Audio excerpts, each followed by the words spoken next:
worst part of a relationship like this love of attention, does not strike until the relationship dies, until that center of your life, that other person, is torn away.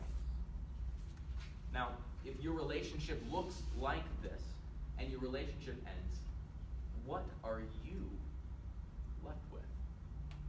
Well, it's that sliver of identity. A tiny fraction of who you used to be. But we as humans are meant to fill our circles of identity.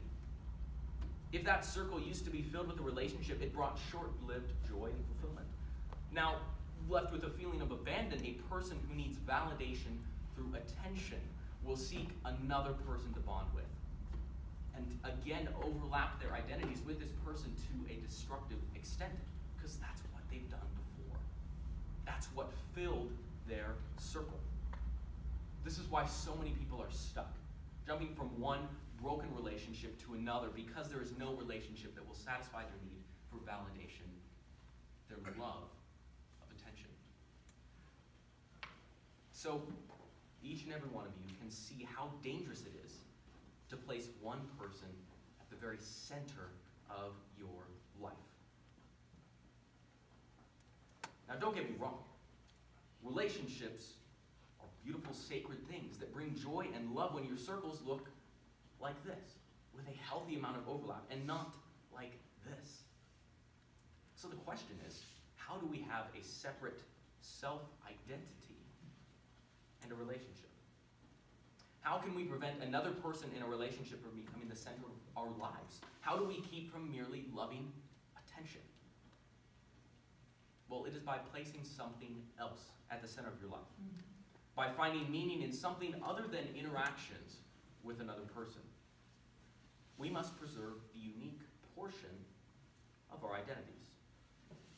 Many people place work at the center of their lives, or maybe school. But even these meanings begin to degrade or fall away.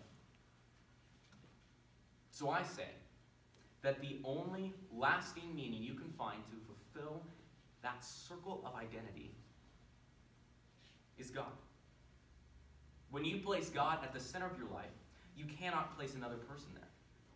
When you find validation from God, you do not have to find validation from your interactions with another person. You do not have to find validation from the attention of another person. When you love God, He will never leave you because He is perfection and truth. And He asks us to love others. He says that we should have a relationship with the one, with your soulmate. But we must keep in mind why we love. In 1 John 4:19, it says, we love because He first loved us.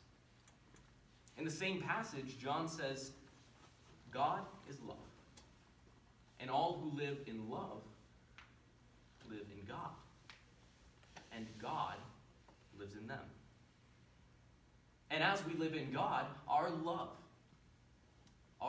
for others grows more perfect.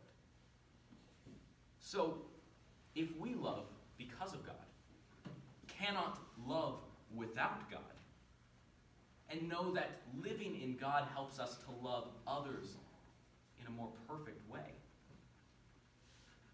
the answer to how to love, how to prevent this love from attention, is clear. When our meaning in life, our purpose becomes God and not a relationship, you can avoid the trap of loving attention and find how to truly love. Therefore, I implore you, when you truly love someone else, don't forget your identity. Don't forget your identity in Christ. Because if you do, it will be so easy to fill that gap with another person and fall prey to this false ideals, this false idea of loving attention that our culture places, this value that it gives to obsessive relationships. So today, I ask you, what will you